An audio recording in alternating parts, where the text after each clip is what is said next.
March 2021, California sunlight, rustic chairs, an olive tree behind them. Meghan Markle sat across from Oprah Winfrey and told the world through trembling lips and carefully chosen pauses that silence had broken her. And Oprah listened, not just as a host, but as a vessel. She leaned in, she validated. She gave Meghan a stage the royal family never would, and millions believed the story because of who sat across from her. But 4 years later, the same silence Meghan once fled came back in a far colder form, Oprah's. July 2025, the BET Awards.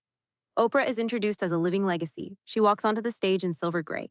The room stands for her not out of habit, but out of reverence. She delivers a speech about integrity, longevity, knowing when to speak, and more importantly, knowing when to stop speaking. Sometimes the most powerful statement is stepping back. The line lands like thunder. She doesn't say Meghan's name, but she doesn't need to, because by now the world already knows the cracks, not in Oprah's voice, but in her alignment. No more public appearances with Meghan. No more reposts, no mentions. No seat saved for her at Oprah's Vision Summit. And when Tyler Perry's $260M lawsuit exploded, when Meghan was rumored to be entangled by proximity, Oprah said nothing. Silence from a woman who built her empire on speaking the unspeakable. That silence isn't absence. It's message. For Meghan, Oprah was more than an ally. She was the American crown, the queen maker, the one voice louder than the tabloids. When the royal family turned cold, Oprah offered warmth. When the UK turned hostile, Oprah offered America. That interview wasn't just a media event. It was a coronation of a different kind. But media royalty plays by different rules. There are no palaces, only platforms. And those platforms are built on timing, on relevance, on the risk of attaching your name to someone who might not carry it with the same grace anymore. Oprah isn't cruel. She's calculating, and that calculation seems to have shifted. Some say she's protecting her legacy. Some say she finally sees through the strategy. But the result is the same Meghan once protected is now exposed. And the worst part, it's not a headline, it's the quiet. After the BET speech, Twitter lit up. Subreddits dissected every word. Tabloids screamed Oprah dumps Meghan. But the truth isn't that dramatic. It's quieter, more brutal. Oprah didn't cancel Meghan, she withdrew belief. In the optics game, it's not what you say. It's where your eyes go. It's who you still stand beside. And Oprah hasn't looked toward Meghan in months. The hand that once lifted her has simply stopped holding on. Some say Oprah's just tired of the drama. Some say she was burned by the Spotify deal that went nowhere, by the Netflix fallout, by the Tyler Perry scandal. Others think the rift began when Oprah wasn't invited to Meghan's lifestyle show, not even as a guest. Imagine the woman who gave you your loudest platform, and she doesn't make it into your kitchen series. In Oprah's world, that's not just an oversight, that's a door closed. And now as headlines ask where Meghan went wrong, where the support disappeared, the answer is simpler than scandal. She lost her anchor. Oprah has always understood timing. She lifts stories when the world is ready to hear them, and she walks away when the story stops moving. Right now, Meghan's story is on repeat. And Oprah, she doesn't stay in reruns. So when she stepped onto that BET stage and said, sometimes the most powerful statement is stepping back, the message was deafening, because Oprah doesn't shout, she closes books. And it seems she just closed this one, with love and distance and no need for a second interview. They weren't just an interview, they were a media access, a new kind of royalty. Oprah Winfrey, the queen of talk, the builder of brands, the one woman in America powerful enough to rival Buckingham Palace in sheer cultural gravity. And Meghan Markle, the displaced duchess, the narrative disruptor, the woman who turned exile into influence so long as someone gave her a microphone. In 2021, their connection rewrote the rules, and for a while it worked. The Oprah interview wasn't just a sit-down, it was a geopolitical shift in storytelling. From that moment, Meghan wasn't just a former royal, she was a cause, a symbol, a lens through which conversations about race, class, institution, and mental health suddenly sharpened. And Oprah was the one who gave that cause its stage. Were you silent or were you silenced? That line alone became cultural currency. It didn't just go viral, it entered textbooks, it reshaped dinner table arguments. What followed was a golden trail of mutual alignment. Netflix signed Harry and Meghan, Spotify signed Archewell Audio. Tyler Perry, Oprah's protege, offered them his mansion and jet. They weren't just surviving, they were thriving. And every step seemed blessed by Oprah's quiet nod.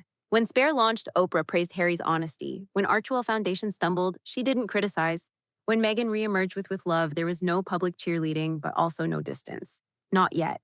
But behind the scenes, insiders noticed something Oprah had stopped inviting, stopped referencing. She wasn't cutting off, she was cooling off. Because in the world Oprah built, proximity is endorsement. And silence isn't just absence, it's choreography. Some say the turning point came in late 2024 when Oprah's own network was pitched a docuseries, about the Sussexes' post-royal life, a behind-the-scenes look into Archewell. But Meghan declined. She preferred Netflix, global scale, bigger reach, but not more loyalty. Others point to the Tyler Perry lawsuit in 2025, when Perry, godfather to Meghan's daughter, was sued for $260 million and Meghan was rumored to be tied financially. Oprah said nothing. Not a statement, not a tweet, not a single quote. For a woman who once opened the Oprah conversation with, "I believe Meghan," the silence was deafening. This was no longer alliance, this was risk assessment. And Oprah, who built a decades-long brand on integrity, chose legacy over loyalty, because that's the brutal math of media royalty. Every narrative has a shelf life. Every star dims when the arc repeats. And Meghan's arc: victim, survivor, phoenix, narrator. But by 2025, it had become something else: performer. The moment Meghan started crafting content instead of confessions, something shifted. She wasn't telling the truth, she was producing it. And Oprah doesn't do scripted belief, she does transformation. Real, messy, earned. So while the public still debated whether Meghan was misunderstood or manipulative, Oprah made her choice. Quietly, elegantly, by not making one. She stopped clapping, stopped commenting, stopped calling. And when asked about Meghan's future in a July interview, Oprah said simply, "Everyone must write their own next chapter," which for Oprah is less of a blessing and more of a benediction. A final line before the credits roll. It didn't take a press release. It didn't need a headline. Oprah didn't have to issue a statement. She simply stayed quiet. And somehow that silence did more damage to Meghan Markle's narrative than any tabloid ever could. Because when a woman like Oprah, whose voice once resurrected reputations, who made people believe again, stops speaking on your behalf, it sends a signal stronger than outrage. It signals withdrawal. When the $260 million Tyler Perry scandal hit headlines in June 2025, complete with allegations of sexual misconduct, power abuse, and career manipulation, Meghan's name wasn't in the lawsuit, but it was in the speculation. Why? Because Perry was more than a friend. He was sanctuary, refuge, a godfather to her daughter, and a thread tied to Oprah's empire. When whispers on X and Reddit began to connect Meghan to the lawsuit, suggesting financial entanglements, debts, emotional leverage, what did Oprah say? Nothing. Not one tweet, not one clarifying line in any Sunday column. For someone who once gave Meghan the most empathetic platform in modern history, that silence wasn't passive. It was surgical. The same week at the BT Awards, Oprah took the stage and gave a speech about legacy accountability and knowing when to step away from stories that no longer evolve. No names, but everyone heard it. Because when with Love, Meghan flopped, Oprah didn't step in to reframe the narrative. When Netflix quietly distanced itself, she didn't remind people of Meghan's strength. And when Perry burned and Meghan's name began circulating in the fire, Oprah didn't shield. She turned away. This is the death of a narrative not by scandal, but by silence. A vacuum where once there was validation. Back in 2021, Oprah gave Meghan a question that launched a movement. Were you silent or were you silenced? Now, 4 years later, that same question boomerangs with brutal irony. Because now it's Oprah who is silent, and Meghan more isolated than ever. Narratives require chorus, resilience needs reinforcement. Without Oprah, Meghan's story sounds like an echo chamber no longer bouncing off belief. Critics have jumped on the void. Cable news pundits question the Meghan machine. Satirists frame her as a brand in collapse. But it's not the critics that hurt her brand. It's the absence of defense from the one woman who once crowned her as worthy of global empathy. Public trust is rarely taken, it's withdrawn. And when Oprah withdrew hers, Meghan's credibility didn't just dip. It deflated. Even Harry looked smaller in the shadow of that silence. Once the rebel prince, now a muted partner. He hasn't defended Meghan in months. Not publicly, not with Oprah, not anywhere. And that absence, the double silence, speaks louder than any scandal. Because scandal can be denied, but silence is consent, or at the very least, exhaustion. When the person who once made you believable stops talking, everything else you say starts to feel scripted, curated, calibrated. Not healing, just branding. Oprah didn't accuse, she didn't cancel, she didn't unfollow. She just exited. From the narrative, from the echo, from the duty of defending someone who now seems more media than message. And that perhaps is the cruelest kind of end, a closing act with no applause, just lights dimming, and the queen of empathy walking off stage. There's silence, and then there's absence that aches. Oprah didn't slam the door, she didn't unfollow, she didn't tweet a cryptic quote about boundaries. She just faded. And in the world of media where presence is currency, fading is erasure. For Meghan Markle, this wasn't just a lost ally, it was the quiet end of something deeper. The illusion of chosen family.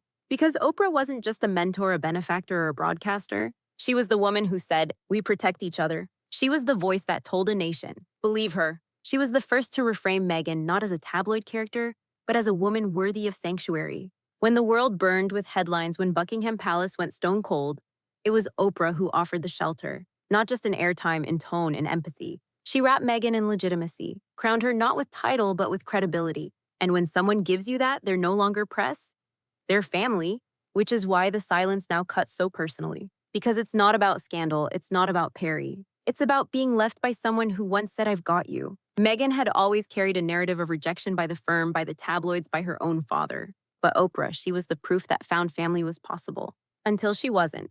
There was no explosion, no fallout. Just invitations that stopped coming, calls that weren't returned. A warmth that cooled until it was indistinguishable from disapproval. Sources close to Oprah say it was about focused legacy priorities. But the subtext trust, or rather the loss of it. Because for a woman like Oprah who's built her life on reading people, there must have been a moment quiet, unrecorded, when she no longer saw what she once believed. Not lies, just intention, shifted, staged, polished to the point of feeling performed.